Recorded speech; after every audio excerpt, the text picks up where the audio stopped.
कि परमेश्वर के वचन में जाएँगे। सबको जय मसीह की। आज हम परमेश्वर के वचन से देखेंगे। परमेश्वर के वचन में जब हम देखते हैं तो हमें 2 वाचाओं का ज़िक्र मिलता है।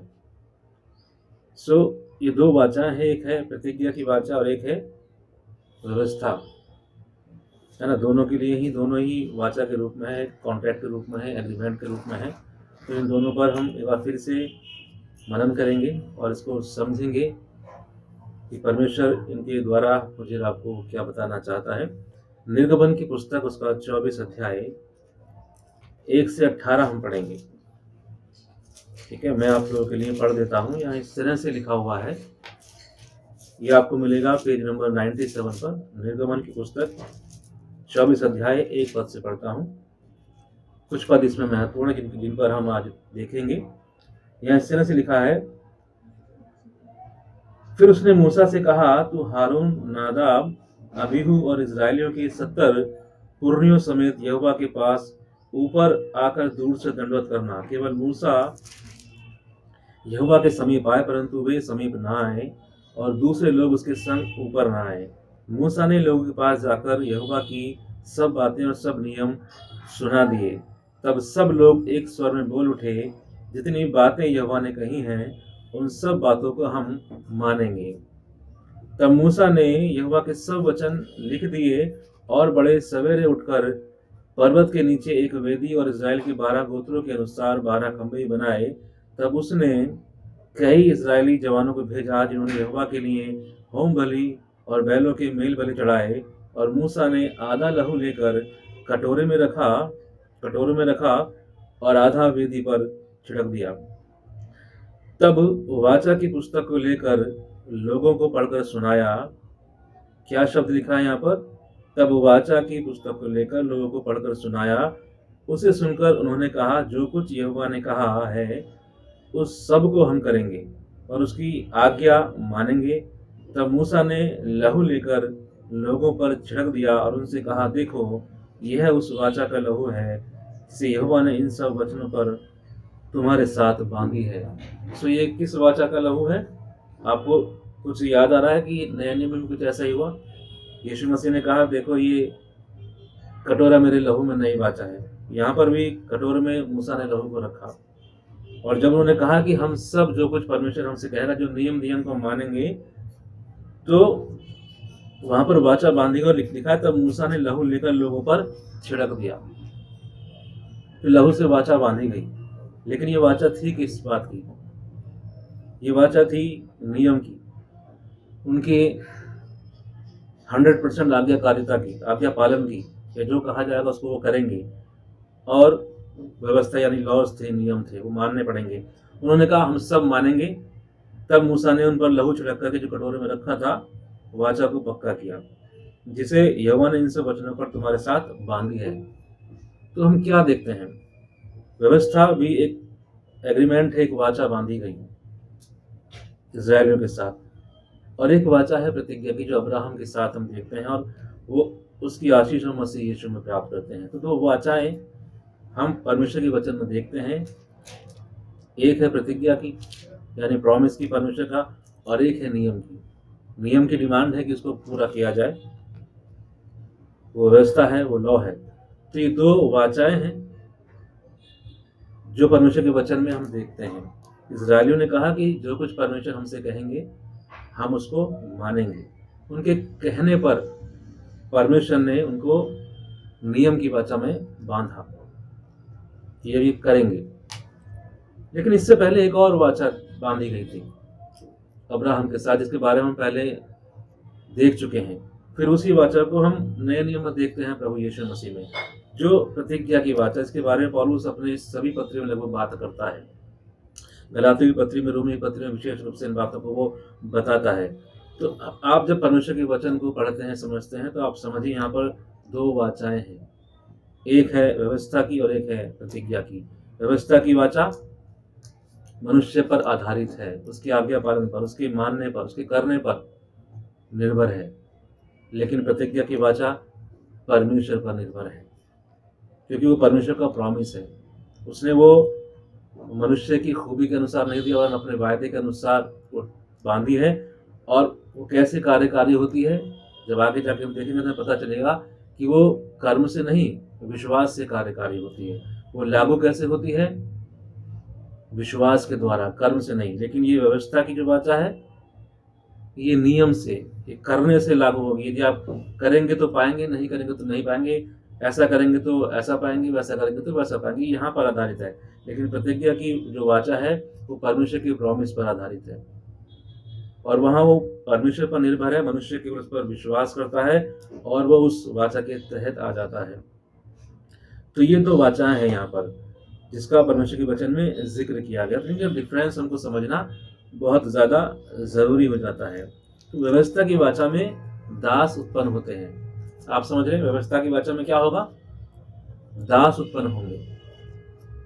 और प्रतिज्ञा की वाचा में परमेश्वर का वचन कहता है वो पुत्र के लिए हैं, पुत्र वहाँ पर है, उनके पास अधिकार है। क्यों व्यवस्था की वाचा में दास उत्पन्न होंगे?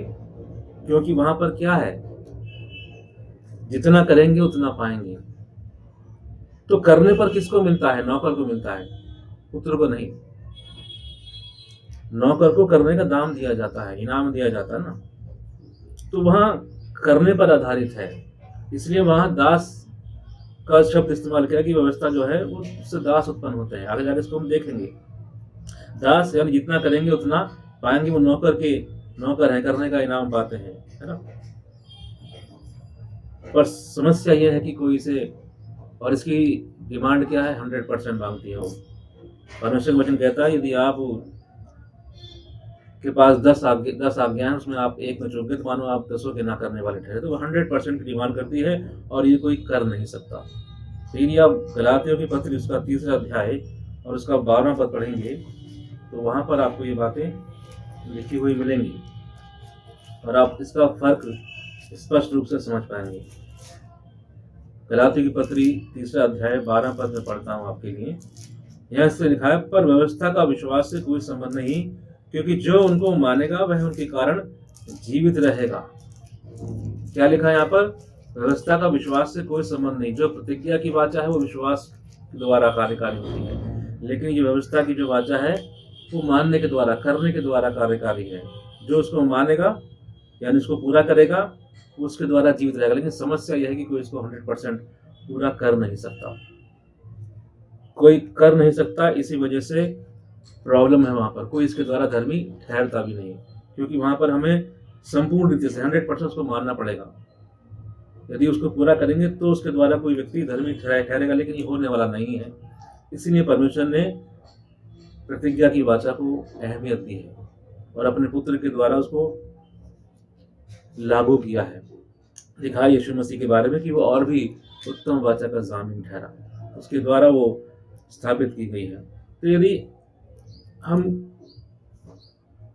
कुछ पद को पढ़ेंगे, गलातियों की पत्री में रहेंगे हम, और आप मेरे साथ निकाल कर पढ़िएगा 4था अध्याय और 21 पद से हम पढ़ेंगे। मैं आपके लिए पढ़ देता हूं। तुम जो व्यवस्था के अधीन होना चाहते हो, मुझे बताओ, क्या तुम व्यवस्था की नहीं सुनते? यह लिखा है कि अब्राहम के 2 पुत्र हुए, एक दासी से और एक स्वतंत्र स्त्री से।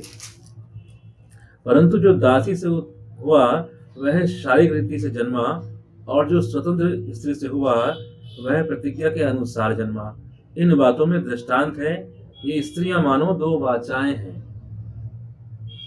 एक तो सीने पहाड़ की, जिससे दास ही उत्पन्न होते हैं। इसलिए मैंने कहा व्यवस्था से दास उत्पन्न होते हैं। क्यों? क्योंकि वह हमको करना पड़ता है। और वह हाजिरा है, और हाजिरा मानो अरब का सीने पहाड़ है, और आधुनिक यरूशलेम उसके तुल्य है, क्योंकि वह अपने बालकों समेत दासत्व में है। पर ऊपर की यरूशलेम स्वतंत्र है और वह हमारी माता है।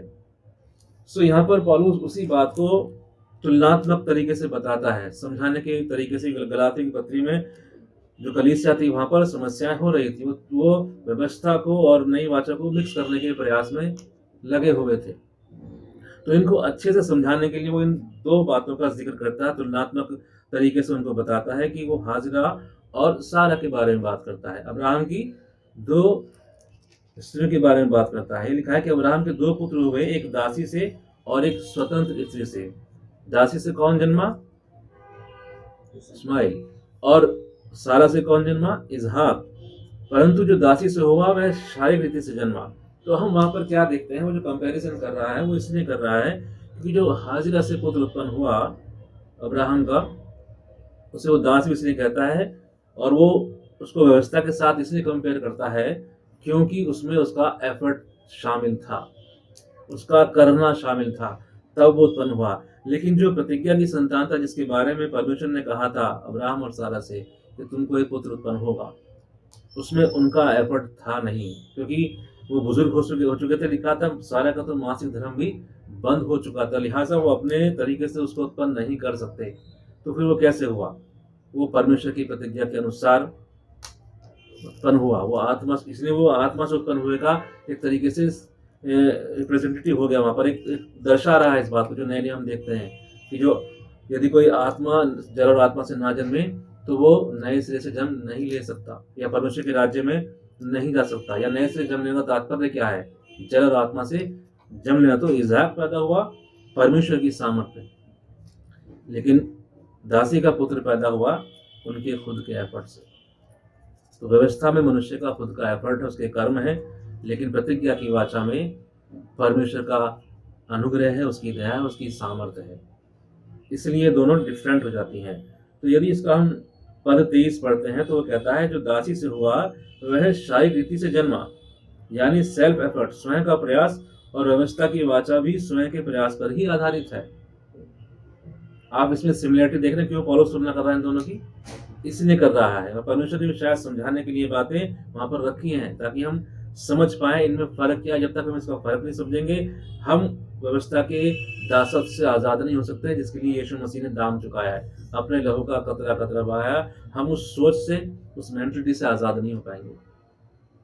तो उसको समझना अनिवार्य हो जाता है। तो उसका दासी से जो पुत्र हुआ वो अब्राहम का अपना एफर्ट था, और व्यवस्था में भी मनुष्य का अपना एफर्ट है धर्मी ठहरने के लिए। आप करोगे तो धर्मी ठहरोगे, नहीं करोगे तो आप अधर्मी ठहरोगे, गलत ठहरोगे, दोषी ठहरोगे। व्यवस्था तो दोषी ठहराती है।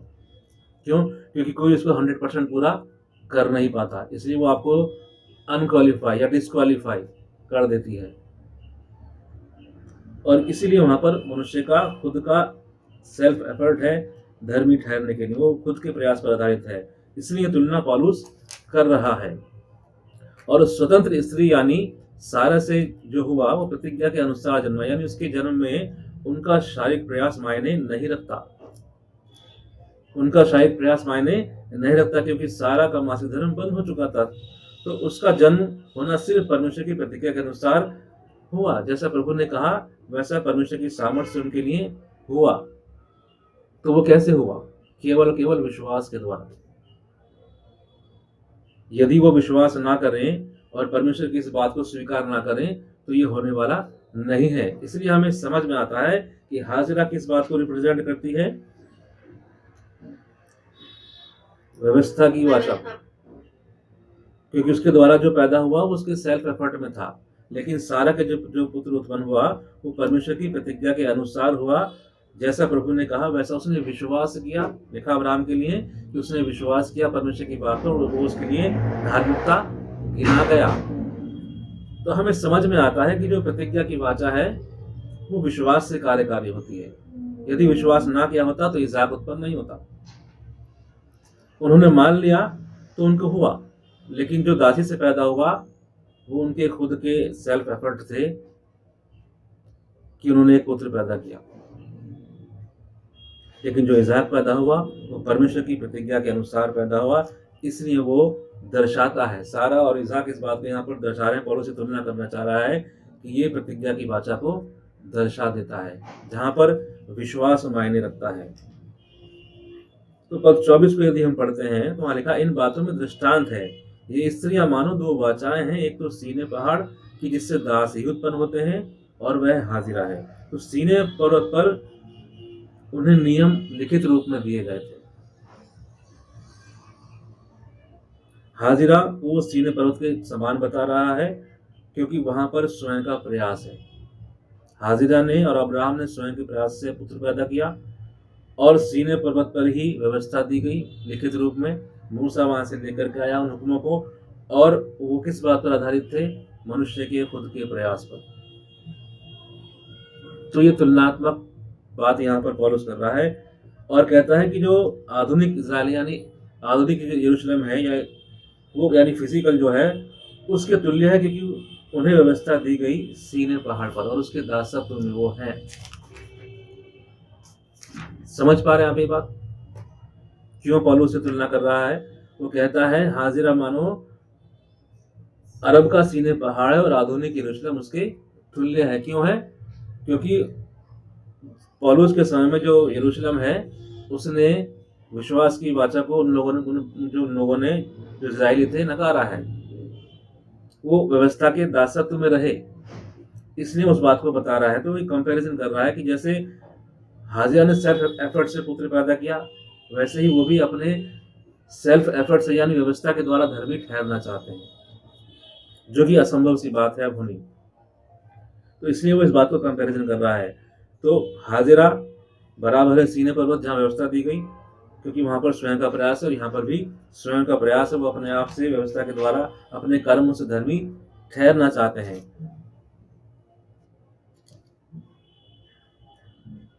तो हाजिरा की तुलना एक आधुनिक यरूशलेम से को दर्शाती है, जो व्यवस्था के बंधन में है। व्यवस्था से भी दास जन्म लेते हैं, और हाजिरा दासी थी तो उससे भी दास ही पैदा हुआ। उसे परमेश्वर की ओर से पुत्र की संज्ञा नहीं दी गई। प्रतिज्ञा संतान तो इसहाक ही ठहरा, इसलिए उन दोनों को कंपैरिजन कर रहा है। सो व्यवस्था से दास इस तरह पैदा होते हैं क्योंकि जितना करते हैं उतना पाते हैं। और सारा की तुलना आत्मिक यरूशलेम से की गई है, लिखा ऊपर की यरूशलेम।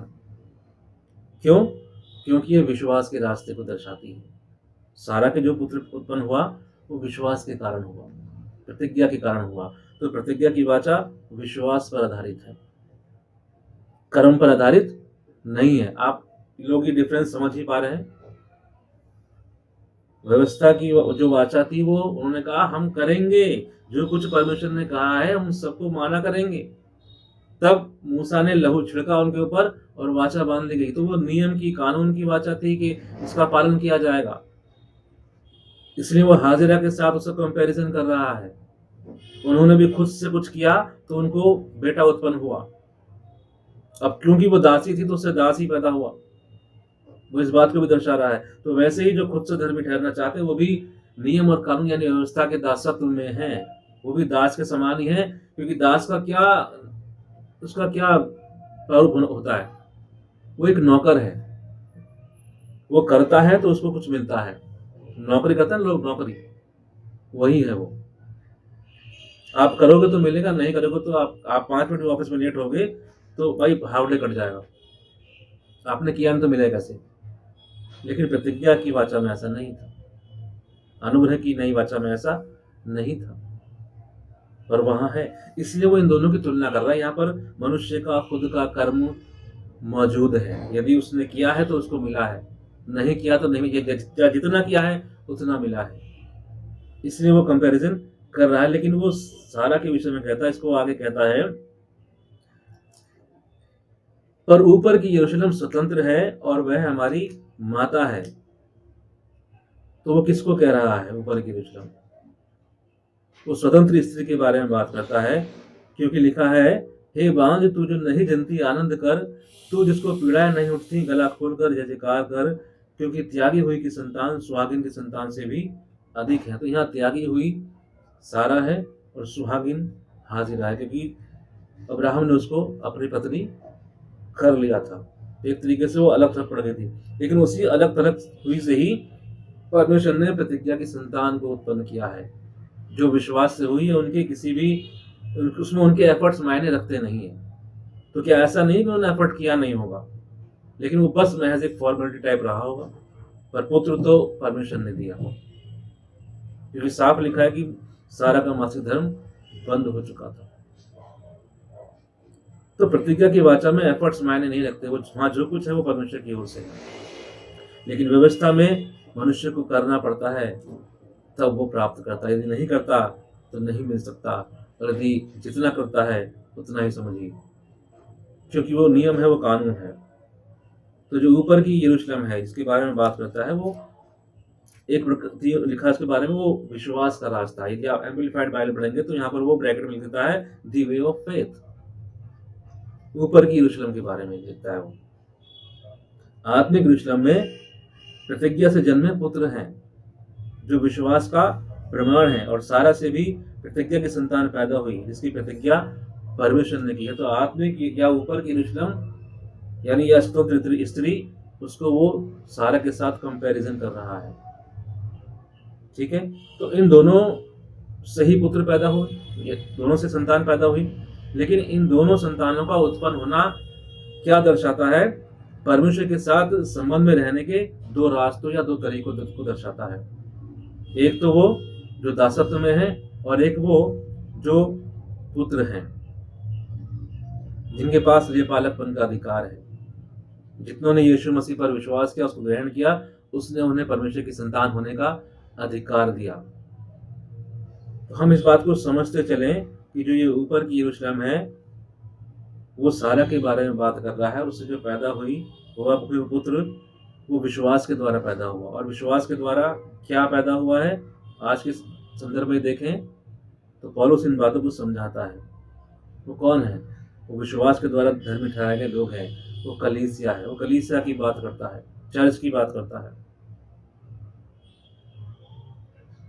लिखा है ऊपर की यरूशलेम स्वतंत्र और वह हमारी माता है, क्योंकि लिखा है हे बांस तुझे नहीं जानती आनंद कर, जिसको पीड़ा नहीं उठती गला खोल कर जयकार कर, क्योंकि त्याग की संतान सुहागिन की संतान से भी अधिक है। 28 पद इस बात को हमें समझा देता। लिखा है हे भाइयों हम इसाक के समान प्रतिज्ञा की संतान है। अभी आप समझे ऊपर की यरूशलेम कौन है? वो सारा के विषय में बात करता है, इससे प्रतिज्ञा की संतान पैदा हुई। ऊपर की यरूशलेम कौन है? वो कलीसिया की बात कर रहा है। वो कहता है हे भाइयों हम इसाक के समान प्रतिज्ञा की संतान है, और जैसा उस समय शरीर के अनुसार जन्मा हुआ, आत्मा के अनुसार जन्मे हुए को सताता था। तो अभी मैंने आपसे कहा कि जो प्रतिज्ञा के द्वारा पैदा हुआ सारे के द्वारा, वो आत्मा के द्वारा पैदा हुआ। यदि कोई जल और आत्मा से ना जन्मे तो वो परमेश्वर के राज्य में प्रवेश नहीं कर सकता। तो कलीसिया या नई वाचा के तहत जो धर्मी ठहराए गए लोग हैं, वो विश्वास के द्वारा धर्मी ठहराए गए हैं, और उन्होंने आत्मा में नया जन्म लिया है। वो दास नहीं है, उन्हें हे अब्बा हे पिता कहने का अधिकार दिया गया है। लेकिन व्यवस्था में तो दास ही पैदा होते हैं। क्यों? क्योंकि दास का तो ये नेचर होता है कि वो नियम के तहत काम करता है। उसी से यदि 10 से 5 की ड्यूटी गई है तो 5 बजते ही वो ऑफिस की लाइट बंद करके चलता बनता है, क्योंकि वो नौकर है और उसको उतनी ही सैलरी मिलती है जितना उसने किया है। तो हम इस बात को समझे, लेकिन पुत्र के साथ ऐसा नहीं है। पुत्र तो सब बातों का मालिक है, उसको अधिकार दिया गया है। इसलिए उसको कहता है कि वो उसको हमें अधिकार मिला है कि हम हे अब्बा हे पिता कहकर पुकार सकते हैं। तो ये जो दोनों ही बातों की वो तुलना करता है, वो इसलिए कर रहा है कि हाजिरा से ही पैदा हुआ और सारा ने भी पुत्र पैदा किया। लेकिन ये दोनों ही जब जन्मे, ये दर्शाते हैं दो तरीकों को, दो रास्तों को परमेश्वर के साथ संबंध के। और कहता है कि जो आधुनिक यरूशलेम है वो इसके तुल्य है। क्यों? क्योंकि उन्हें दास होना पसंद आ रहा है। उन्होंने नई वाचा को रिजेक्ट किया, यीशु मसीह को रिजेक्ट किया, और वो व्यवस्था से धर्मी ठहरना चाहते हैं। पौलुस कहता है कि तुम जो व्यवस्था के द्वारा धर्मी ठहरना चाहते हो, तुम मसीह यीशु से अलग हो गए, अनुग्रह से गिर गए हो, तुम्हारा मसीह के साथ कोई नाता नहीं। तो उन्होंने चॉइस किया है ये। तो जो लोग कर्मों से धर्मी ठहरना चाहते हैं, वो मानो हाजिरा से जन्मे पुत्र के समान है, जो सेल्फ एफर्ट के द्वारा है। यानी वो नियम और कानून का पालन करेंगे, और मूसा ने उन पर लहू रख दिया कि अब तुम्हें करना है। उन्होंने ये चॉइस किया है कि हम कर्मों से धर्मी ठहरना चाहते हैं। और परमेश्वर वचन कहता है कि परमेश्वर भक्तिहीन को धर्मी ठहराने वाला, उसको धन्य कहता है परमेश्वर। तो जो भक्तिहीन को धर्मी ठहराता विश्वास के द्वारा। अब्राहम ने कोई कर्म नहीं किया, विश्वास किया था परमेश्वर पर। तो इसहाक कैसे पैदा हुआ? विश्वास के द्वारा। तो उनका सेल्फ एफर्ट वहां कोई मायने रखता नहीं है, क्योंकि वो उनसे हो ही नहीं सकता था।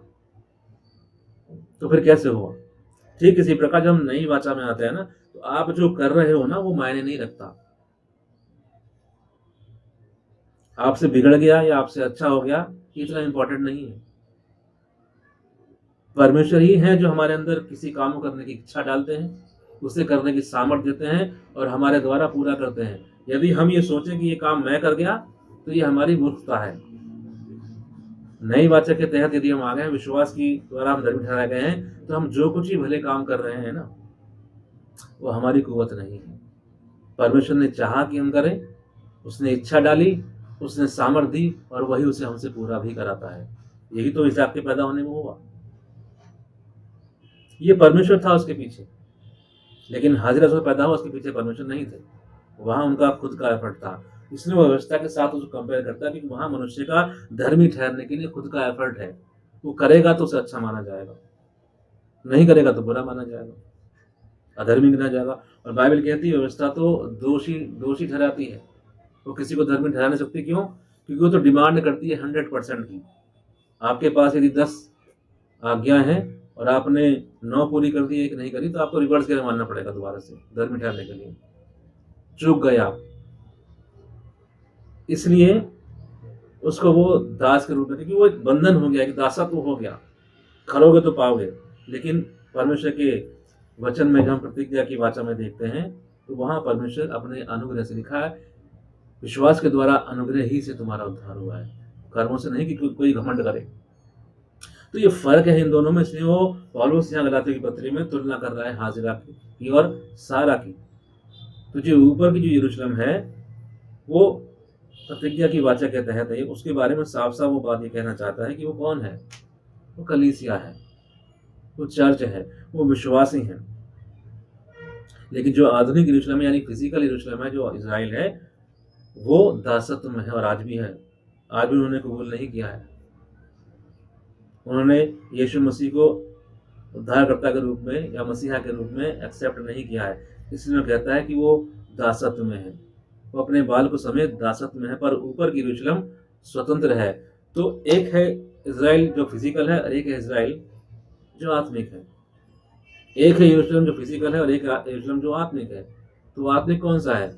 जो प्रतिज्ञा की संतान है, जो विश्वास के द्वारा धर्मी ठहरे हैं। परमेश्वर की दृष्टि में वो भी इजराइली है, वो भी यरूशलेम के मानव गिनती कर रहा है। तो कलीसिया का एक अलग शब्दों में जो कलीसिया का वर्णन कर रहा है पौलुस, उनके बारे में बात कर रहा है। वो ये कौन है ऊपर की यरूशलेम? गलातियों 3 अध्याय और 29 पद हम पढ़ते हैं। यहाँ लिखा है, और यदि तुम मसीह के हो तो अब्राहम के वंश और प्रतिज्ञा के अनुसार वारिस भी हो। क्या लिखा है यहाँ पर? यदि तुम मसीह के हो तो अब्राहम के वंश और प्रतिज्ञा के अनुसार वारिस भी हो। तो किसके बारे में बात कर रहा है? वो विश्वास के द्वारा धर्मी ठहरे हैं, वो कलीसिया की चर्च की बात कर रहा है। रोमियो 8:17 देखिए क्या लिखा वहां पर।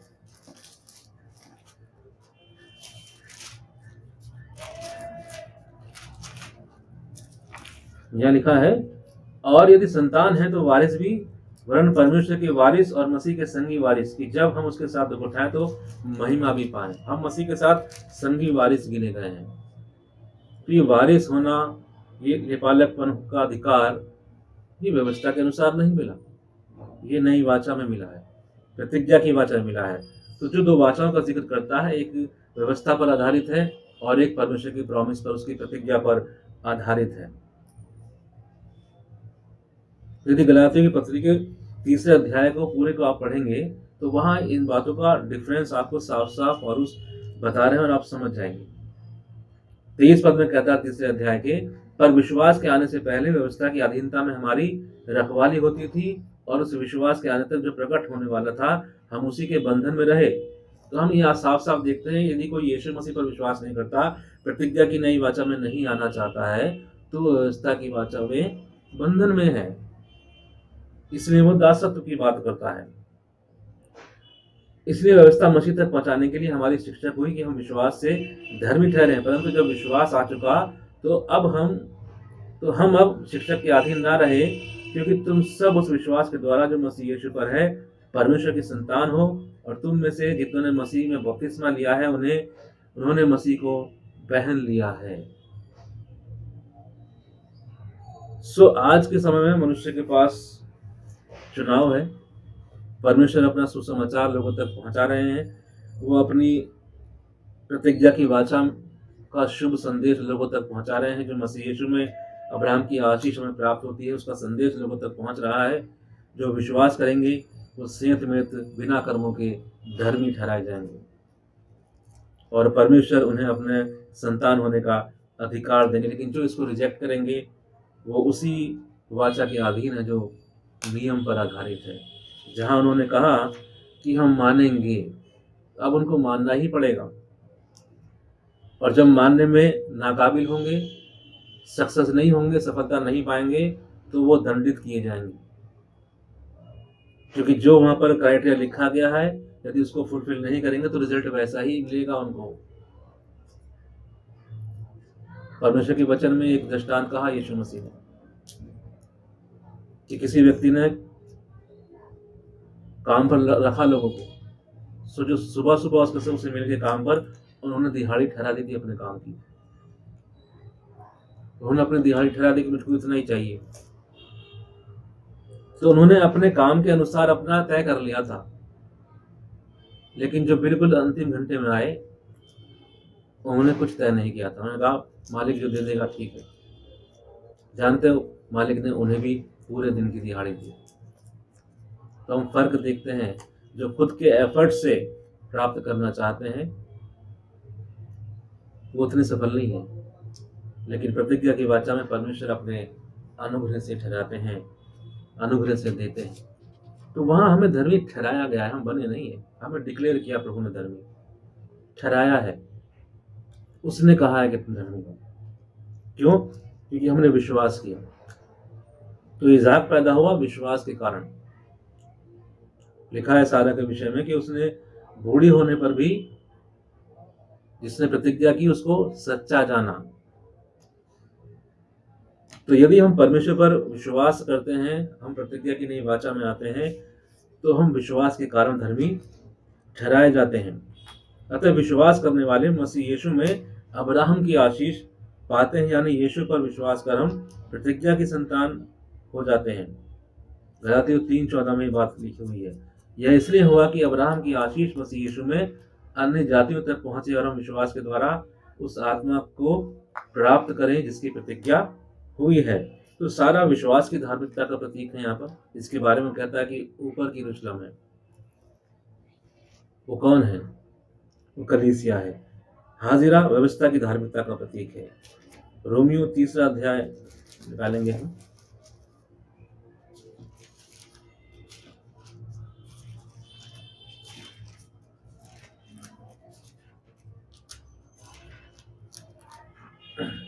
इक्कीस पद से पढ़ता हूं मैं आपके लिए। लिखा है, परंतु अब व्यवस्था से अलग परमेश्वर की वह धार्मिकता प्रकट हुई है जिसकी गवाही व्यवस्था और भविष्यवक्ता देते हैं, अर्थात परमेश्वर की वह धार्मिकता जो यीशु मसीह पर विश्वास करने से सब विश्वास करने वालों के लिए है। क्योंकि कुछ भेद नहीं इसने कि सबने पाप किया है और परमेश्वर की महिमा से रहित हैं, परंतु उसके अनुग्रह से उस छुटकारे के द्वारा जो मसीह यीशु में है सेंत में धर्मी ठहराए जाते हैं। उसे परमेश्वर ने उसके लहू के कारण एक ऐसा प्रायश्चित ठहराया जो विश्वास करने से कार्यकारी होता है, कि जो पाप पहले किए गए और जिन पर परमेश्वर ने अपनी सहनशीलता का ध्यान नहीं दिया, उनके विषय में अपनी धार्मिकता प्रकट करे, वरन इसी समय उसकी धार्मिकता प्रकट हो कि जिससे वह आप ही धर्मी ठहरे और जो यीशु पर विश्वास करे उसका भी धर्मी ठहराने वाला हो।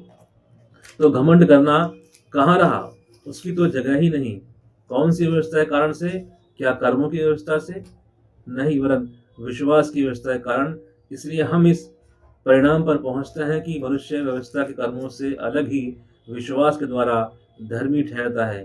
क्या परमेश्वर केवल यहूदियों ही का है? क्या अन्य जातियों का नहीं? हाँ, अन्य जातियों का भी है, क्योंकि एक ही परमेश्वर है जो खतना वालों को विश्वास से और खतना रहितों को भी विश्वास के द्वारा धर्मी ठहराएगा। क्या कहता है? वो सभी को विश्वास के द्वारा धर्मी ठहराएगा। तो अब महत्वपूर्ण बात क्या है? महत्वपूर्ण बात यह है कि हम विश्वास के द्वारा जो धार्मिकता है उसको ग्रहण करें। प्रतिज्ञा के तहत जो परमेश्वर ने प्रॉमिस किया है उस पर हम विश्वास करें। इसलिए हम विश्वास से धर्मी ठहराए जाते हैं विश्वास करने वाले। लेकिन एक तरफ कुछ लोग ऐसे हैं जो अपने कर्मों से धर्मी ठहरना चाहते हैं, वो उनके लिए नहीं हो सकता है। तो पद 26 में जो बात वो कहता है, ऊपर की यरूशलेम यानी आत्मिक यरूशलेम की बात करता है, जो प्रतिनिधित्व करती है कलीसिया का, प्रतिज्ञा की संतान का, विश्वास से धर्मी ठहरने वाले लोगों का। ठीक है, हम कैसे इस बात को समझ सकते हैं कि वो ऊपर की यरूशलेम की बात जब करता है तो वो विश्वास से धर्मी ठहरने की बात कर रहा है, और प्रतिज्ञा की संतान की बात कर रहा है, कलीसिया की बात कर रहा है। इफिसियों दूसरा अध्याय निकालिएगा, इफिसियों की पत्री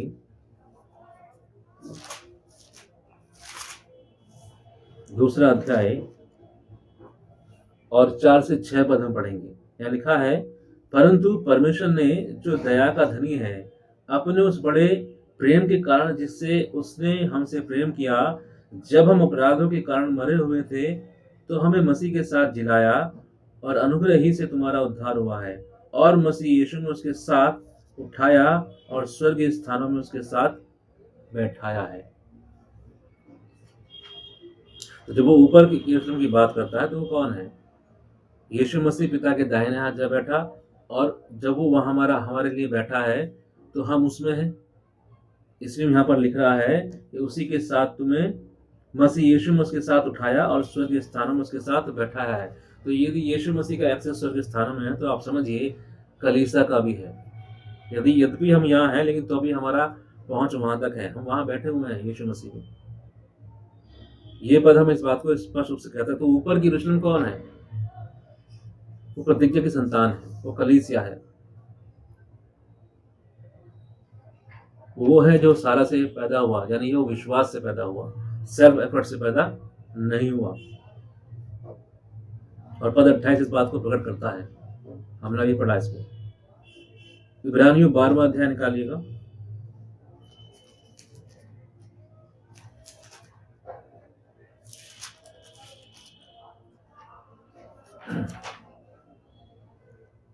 सबने निकाल लिया है?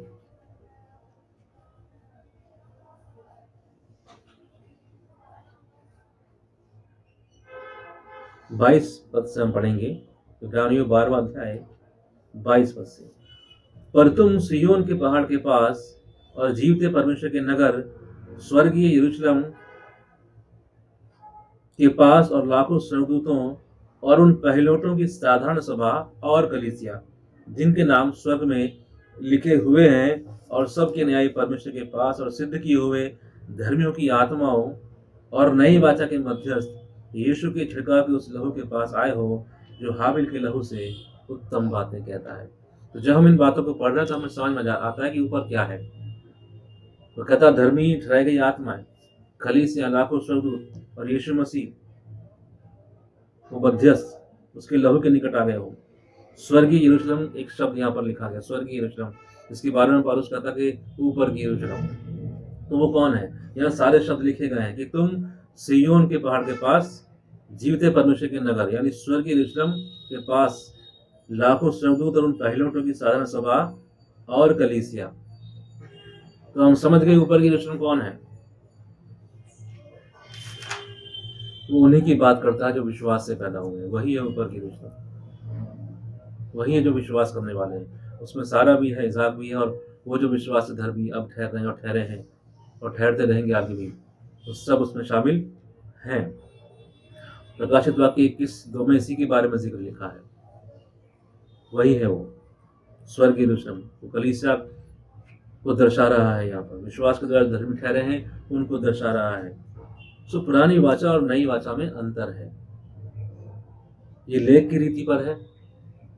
यदि दूसरा कुरिन्थियों 3 अध्याय और 6 पद लिखेंगे तो वहां पर स्पष्ट लिखा है वो लेख की रीति पर है, और ये आत्मा की रीति पर है। नई वाचा, प्रतिज्ञा की वाचा आत्मा की रीति पर है। ये पत्थर पर खोदी गई और ये हृदय रूपी पटियों पर लिखी गई है ना, हृदय की मांस रूपी पटियों पर आत्मा के द्वारा लिखी गई है। अब आत्मा मुझे और आपको बताता है, परमेश्वर के वचन से सिखाता है, हमें गाइड करता है। हम किसी नियम के तहत चीज नहीं कर रहे कि किया तो इनाम पाएंगे, नहीं किया तो नहीं पाएंगे। अब परमेश्वर का आत्मा मुझे और आपको उसके वचन से सिखाता है, लेकिन कोई पत्थर की पटियों पर लिखे गए नियम नहीं है, वो हमारे अंदर लिखे गए हैं आत्मा के द्वारा। इसमें मृत्यु है, क्योंकि इसको कोई पूरा नहीं कर सकता, नहीं करता तो दंड है वहां पर। लेकिन प्रतिज्ञा की वाचा में जीवन है। दूसरा कुरिन्थियों 3 अध्याय 6 पद को हम पढ़ेंगे तो हमें ये बात वहां पर लिखी हुई मिल जाएगी। जो लेख की रीति पर वाचा है, पुरानी वाचा है, मूसा की जो वाचा है, वो दोषी ठहराती है। इसी का 3 अध्याय का 9 पद पढ़ेंगे तो हमें पता चलेगा। लेकिन ये धर्मी ठहराती है नई वाचा, जो प्रतिज्ञा की वाचा है। पुरानी वाचा में दासत्व है, दास है, और इसमें स्वतंत्रता है। दूसरा कुरिन्थियों 3:17 लिखा है, जहाँ प्रभु का आत्मा है वहाँ स्वतंत्रता है।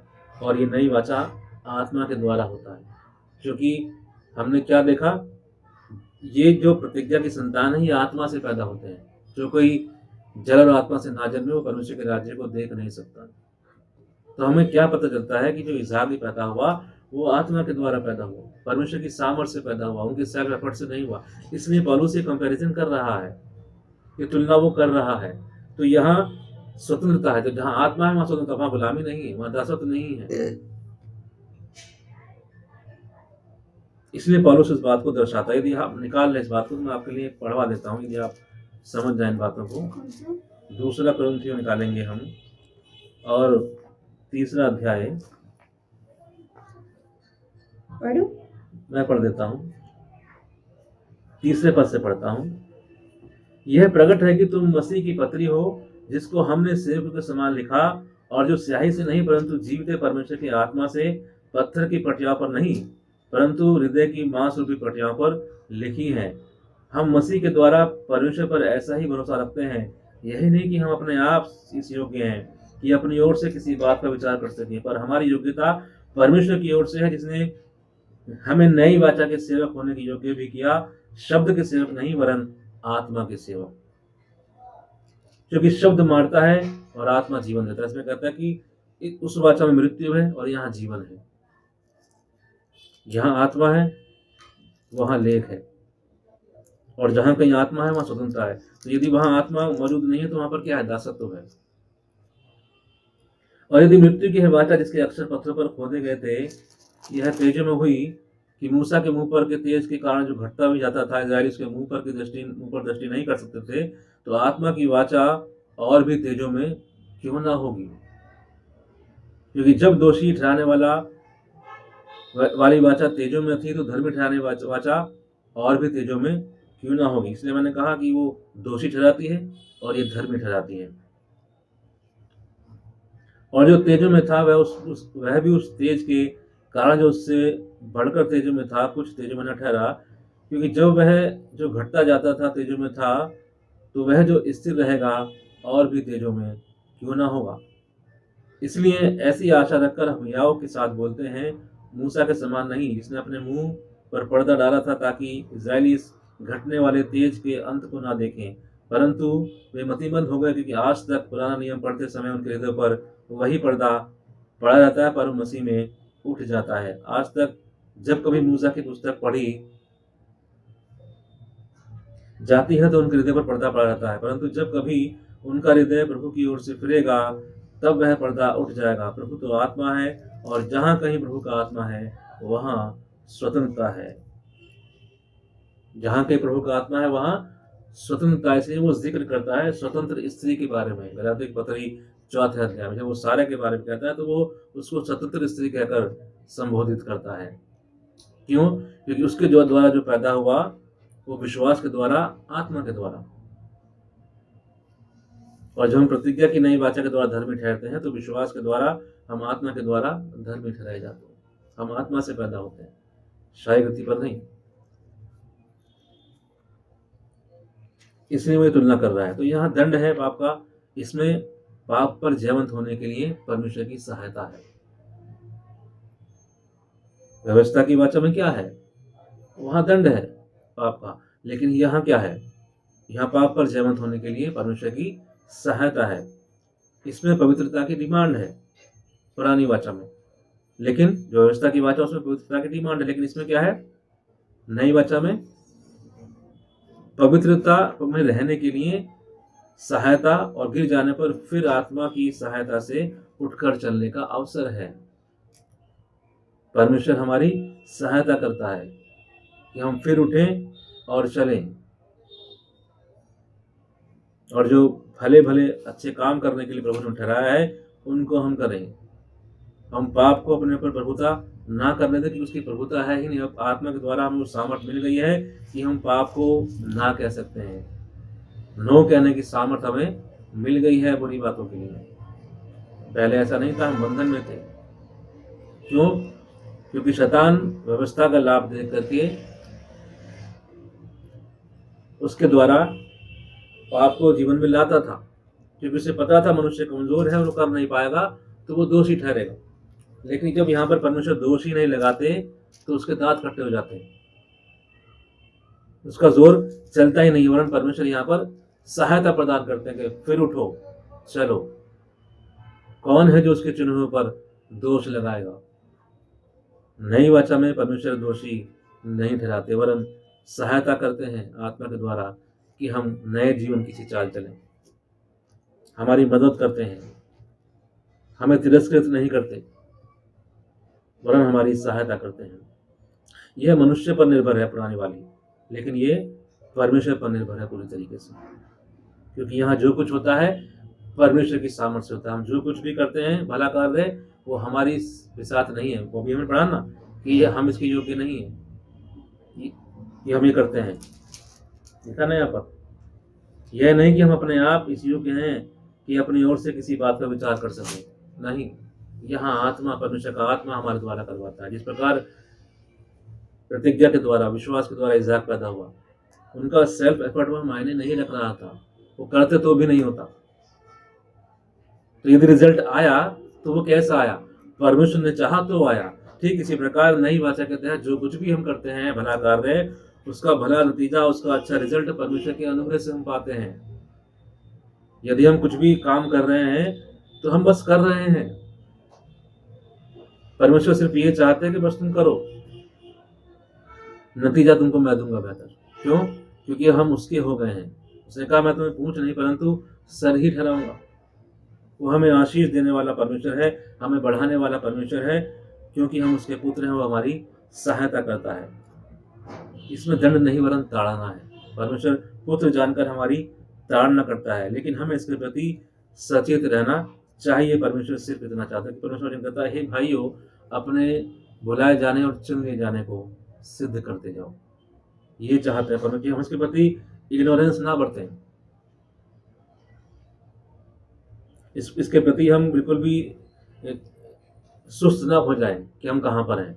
परमेश्वर हमको जहाँ ले आए उसके प्रति हम पूरे सचेत रहें, उसके लिए खड़े रहें उस स्थान पर, और परमेश्वर की महिमा करें। क्योंकि परमेश्वर हमसे यही चाहते हैं कि वाचा में होना मतलब समर्पित या अर्पण होना खुदा के लिए।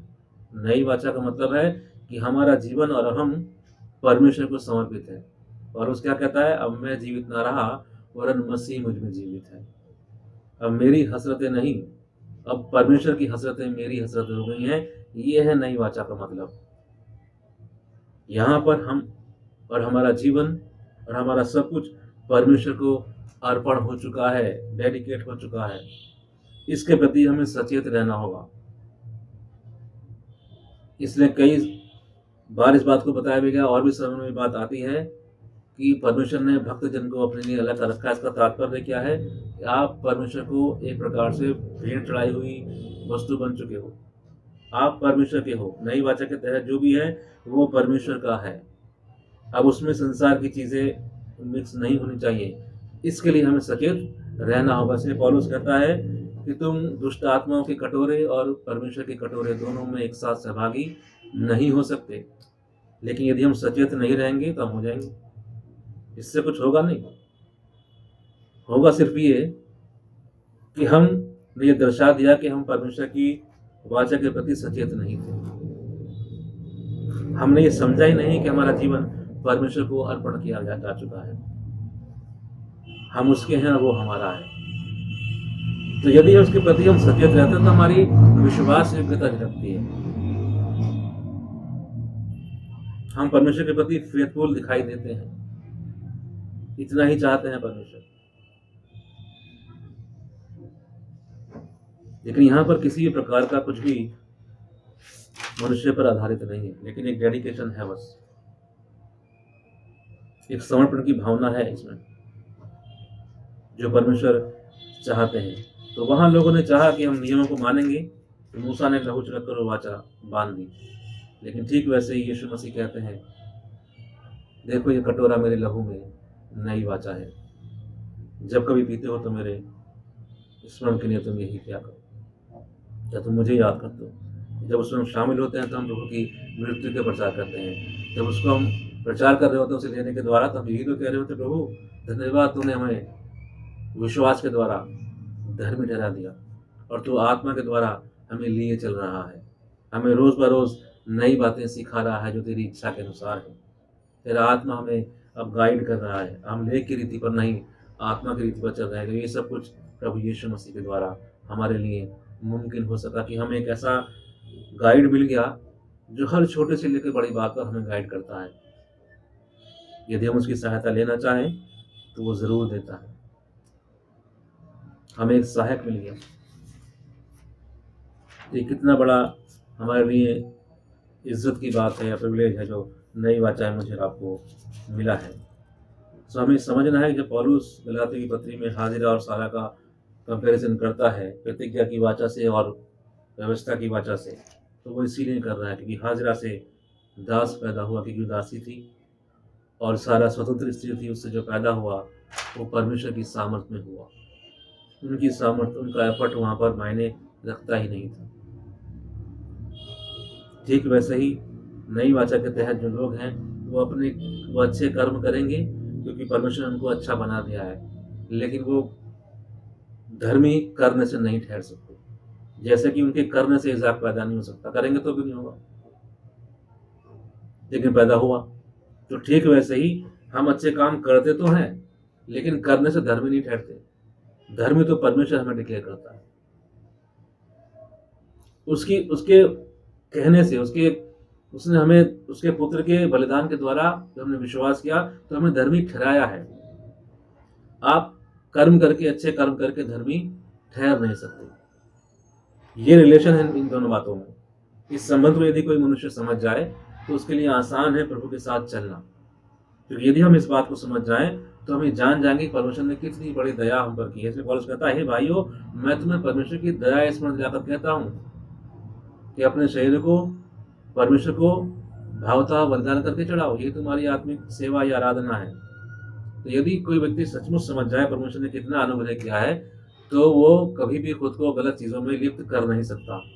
लेकिन यदि नहीं समझेगा तो शैतान के लिए आसान है उसको फंसा लेना, बहुत आसान होता है उसके लिए। लेकिन इस सच्चाई से यदि हम किसी परमेश्वर के प्रेम को समझ जाएं तो फिर कोई भी धर्मी जो प्रतिज्ञा के द्वारा धर्मी ठहरा है पाप को एंजॉय नहीं करता।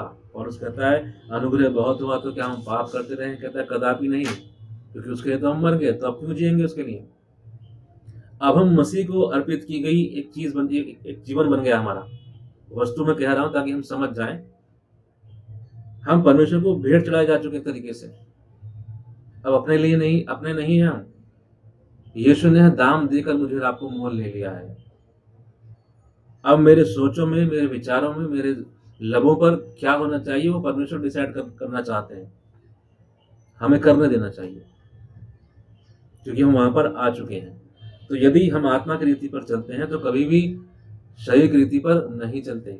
वहीं गलातियों की पत्री में जब 5वां अध्याय आता है तो पौलुस इन बातों को बताता है, शरीर काम तो प्रकट है पर आत्मा के फल हैं। वो फल दिखाई देने शुरू हो जाएंगे यदि हम सहयोग करना शुरू करेंगे। सहयोग कब करेंगे? जब इस बात का फर्क हम समझेंगे कि परमेश्वर मुझे अब दंडित नहीं करेंगे, हाँ पुत्र जानकर ताड़ना जरूर करेंगे। परमेश्वर मेरा तिरस्कार नहीं करेंगे, वरन आत्मा के जरिए मेरी सहायता करेंगे कि मैं सही चाल चल सकूं, नए जीवन की चाल चल सकूं, जिसके द्वारा बहुत से लोग आशीष पाए। और परमेश्वर चाहते हैं हमें बहुतों के लिए आशीष कारण बनाना, लेकिन वो तब संभव होगा जब हमें डिफरेंस समझ जाए। और इस डिफरेंस को समझाने के लिए ही पौलुस गलातियों की पत्री 4 अध्याय में हाजिरा और सारा का, उससे उत्पन्न हुई संतानों का एक तुलनात्मक जिक्र करता है, पुरानी और नई वाचा को उसके साथ कनेक्ट करते हुए। तो जो पुरानी वाचा थी, जो कर्मों पर आधारित थी, उससे दास पैदा पैदा होते हैं, क्योंकि दास अपने कर्म से पाता है, पुत्र अधिकार से पाता है। और हम पुत्र बने कैसे? प्रतिज्ञा की नई वाचा में पुत्र हैं। पुत्र बने कैसे? विश्वास के द्वारा, क्योंकि जो इसहाक पैदा हुआ वो उनके विश्वास के द्वारा पैदा हुआ, उनके कर्म से नहीं हुआ। मैं फिर दोहरा देता हूँ कि उनका कर्म मायने नहीं रखता, उन्होंने किया भी होगा तो भी इसहाक पैदा नहीं हो सकता यदि परमेश्वर नहीं चाहेंगे, नहीं होगा, क्योंकि उसका मासिक धर्म था ही नहीं। तो जो उत्पन्न हुआ वो परमेश्वर की कृपा थी। ठीक वैसे ही अब जो हम भले काम करते हैं, हम कुछ भी अच्छा कर रहे हैं, वो परमेश्वर की कृपा है, उसने हमें काबिल किया है, वो उसका अच्छा रिजल्ट भी मुझे आपको देता है। हम नहीं हैं, हम कुछ भी अच्छा विचार कर नहीं सकते, ये परमेश्वर ने हमारे मन में डाला, वही करवाता है, वही सामर्थ्य देता है, उसका अच्छा फल भी उत्पन्न वही करता है। तो इसलिए यदि कोई ये सोचे कि मैं तो बहुत अच्छा, अब बहुत लोगों को मैंने सुसमाचार सुना दिया है, बहुत ज़्यादा घंटों-घंटों प्रार्थना करता हूँ, ये हम करेंगे क्योंकि ये हमें करना है, लेकिन कोई इस गलतफ़हमी में ना रहे कि आप ये करके परमेश्वर को प्रसन्न कर देते हैं या परमेश्वर आपके ये करने से आपको धर्मी डिक्लेयर करता है, ये हो नहीं सकता। या आपने बहुत गरीबों को खाना खिला दिया तो परमेश्वर आपसे बहुत खुश होकर आपको धर्मी ठहराएँगे? नहीं ठहराएँगे। ये धर्मी तो वो उसको ठहराते हैं जो उसके पुत्र पर विश्वास करता है, क्योंकि नई वाचा प्रतिज्ञा के तहत, और प्रतिज्ञा की वाचा जो अब्राहम के साथ बांधी गई वो मसीह यीशु में हमें प्राप्त होती है। और मसीह यीशु में कैसे प्राप्त हुई? जब हम ये विश्वास कर लेते हैं कि यीशु मसीह मेरे लिए आया, मेरे लिए मारा गया और मेरे सारे पापों का दाम उसने चुकाया, और उसे मैं अपना प्रभु अपने दिल से ग्रहण करता हूँ और जुबान से अंगीकार करता हूँ, उसी दिन मनुष्य नई वाचा के तहत आ जाता है। और जब वो आ जाता है तो परमेश्वर का आत्मा उसकी सहायता करता है कि वो भले-भले काम करे, और उसका अनुग्रह उसे चिताता है कि वो भले-भले काम करे। अनुग्रह पाप करने के लिए उकसाता नहीं है, वरन वो वार्निंग देता है कि तुम बुरे काम नहीं कर सकते अब। कहाँ लिखा है ये? तीतुस की पत्री 2 अध्याय 14 पद में आप पढ़ सकते हो। कोई ये कहे कि अनुग्रह का मतलब लाइसेंस है पाप करने का? नहीं, वरन अनुग्रह वार्निंग देता है मनुष्य को, ये तुम नहीं कर सकते। तुम्हें परमेश्वर ने अब भले कामों के लिए ठहराया है। ये है नई वाचा। लेकिन भले काम करने से हम धर्मी नहीं ठहरते, हमें ठहराया गया है इसलिए हम भले काम करते हैं। तो ये डिफरेंस है दोनों बातों में। वहाँ करने से लोग धर्मी ठहरते थे, लेकिन कोई कर नहीं सकता था पूरी तरीके से। यहाँ बिना कर्म धर्मी ठहरते हैं, और धर्मी ठहरकर वो अच्छे काम करते हैं जिनसे हमारा जीवन दूसरों के लिए आशीष का कारण बनता है। हमें देखकर बहुत से लोग मसीह के प्रेम को, मसीह के सुसमाचार को ग्रहण करने पाते हैं, और वो भी हमारी मानिंद उद्धार प्राप्त कर नहीं पाते हैं। इसलिए पौलुस कहता है कि तुम मसीह की चलती फिरती पत्रियां हो। तो हमारे अंदर भले काम होना, अच्छे काम होना, अच्छा चारित्र होना अनिवार्य है, लेकिन वो मुझे धर्मी नहीं ठहराता। वो मुझ में इसलिए आ जाता है क्योंकि अब मैं धर्मी ठहराया जा चुका हूँ। तो जिस पोस्ट पर परमेश्वर ने मुझे बैठा दिया है, अब उसी के अनुसार मैं काम करने लगता हूँ। ये है पूरा संबंध दोनों बातों का। यदि इसको कोई मनुष्य समझता है तो वो जान पाता है कि परमेश्वर ने कैसी कृपा उस पर करी है, और जब वो समझ लेता है तो वो कभी भी खुद को पाप में एंजॉय करने नहीं देता, वो पाप का आनंद लेता, पर उसके मन में एक व्याकुलता आ जाती है कि नहीं, मुझे इससे अलग हटना है। और आत्मा, पवित्र आत्मा उसकी सहायता करता है कि वो पाप पर जयवंत हो जाता है। वो उससे हारता नहीं है, जय प्राप्त कर लेता है, और परमेश्वर के अनुग्रह से, परमेश्वर की आत्मा के द्वारा वो नए जीवन से चाल चलता है। अपने जीवन में सुधार उसके जीवन में होता चला जाता है। वो खुद से नहीं करता, परमेश्वर करते चले जाते हैं। क्यों? क्योंकि परमेश्वर उसको रिजेक्ट कभी भी नहीं करते, क्योंकि उसे दाम देकर मोल लिया गया है, और वो खुद का नहीं है, परमेश्वर का है। तो यदि उसमें कुछ बिगड़ गया है तो परमेश्वर उसको सुधारेंगे, पर उसको उठाकर फेंकेंगे कभी नहीं, क्योंकि वो उसका है। तो जितने भी लोग प्रतिज्ञा की नई वाचा के तहत यीशु मसीह पर विश्वास करके धर्मी ठहरा दिए गए हैं, आप यकीन जानें कि आप परमेश्वर के हो चुके हैं, और अब कभी भी परमेश्वर आपको रिजेक्ट नहीं करेंगे, तिरस्कृत नहीं करेंगे, क्योंकि वचन कहता है, जो कुछ पिता ने मेरे हाथ में सौंप दिया, यीशु ने कहा, मेरे हाथ से उन्हें कोई छीन नहीं सकता है। यदि आप यीशु के हो गए हैं तो अब यीशु आपके जीवन को संचालित कर रहे हैं। यदि आप ट्रैक से आउट हुए तो वो आपको ट्रैक पर लाना भी जानते हैं। वो पुत्र जानकर ताड़ना करना जानते हैं, लेकिन कभी भी संसार के साथ दोषी नहीं ठहरने देंगे, क्योंकि उसने हमें धर्मी ठहराने के लिए पूरा-पूरा दाम चुकाया है। तो ये फ़र्क था नियम की वाचा में, व्यवस्था की वाचा और प्रतिज्ञा की वाचा में। परमेश्वर के हम और आप कलीसिया का भाग, परमेश्वर के वायदे के अनुसार आप धर्मी ठहरे हैं, अपने कर्मों से नहीं। तो आपके कर्मों से वो खंडित भी नहीं किया जा सकता है। हाँ, आप गलत होंगे तो परमेश्वर आपको करेक्ट करेंगे, लेकिन आपको कभी भी रिजेक्ट नहीं करेंगे, क्योंकि उसने उसे हमें अपना लिया है उसके पुत्र के लहू के द्वारा। हम उसके प्रकोप से ज़रूर बचेंगे, क्योंकि हम उसकी संतान हैं। कौन है जो उसके चुने पर दोष लगाता है? तो हम परमेश्वर का धन्यवाद करें, उसके पुत्र के लहू के द्वारा, हम विश्वास के द्वारा, जिन्होंने विश्वास किया यीशु मसीह पर, तो हम परमेश्वर की संतान हो गए हैं और सेंत धर्मी ठहराए गए हैं। यदि धर्मी ठहराए गए हैं तो अपने धर्मी होने के प्रति सचेत रहें। बस ये समझें कि अब मैं जीवित नहीं, वरन मसीह मुझ में जीवित है। तो यदि मसीह होता तो इस हालात में वो क्या करता? बस इतना ही फोकस रखें और अपने आप से आपके अंदर से वो बात फूटेगी, वो अच्छा रिजल्ट आना शुरू हो जाएगा। जो होना चाहिए एक अच्छे व्यक्ति के अंदर से आना चाहिए, लेकिन कभी भी सेल्फ एफर्ट से नहीं आएगा। वो आएगा उसी से जब हम उस बात के प्रति फोकस रहेंगे कि अब मैं कहाँ पर हूँ, अब मैं जीवित नहीं वरन मसीह मुझ में जीवित है। यीशु मसीह इस हालात में ऐसा करता तो हम भी वैसा ही करने पाएंगे और आत्मा इन बातों में हमारी सहायता करेगा। क्यों? क्योंकि हम परमेश्वर के प्रतिज्ञा के अनुसार धर्मी ठहराए गए हैं। मसीह यीशु में हम अब्राहम की आशीष प्राप्त करते हैं और सेहत में परमेश्वर ने हमें धर्मी ठहराया है। परमेश्वर हम सभी को आशीष दे इस वचन के द्वारा, और हम परमेश्वर के संगति में बने रहें, उसकी प्रॉमिस को हम समझें कि प्रभु हमें कहाँ लेकर आ रहे हैं। परमेश्वर हम सभी को आशीष दे। जय मसीह की।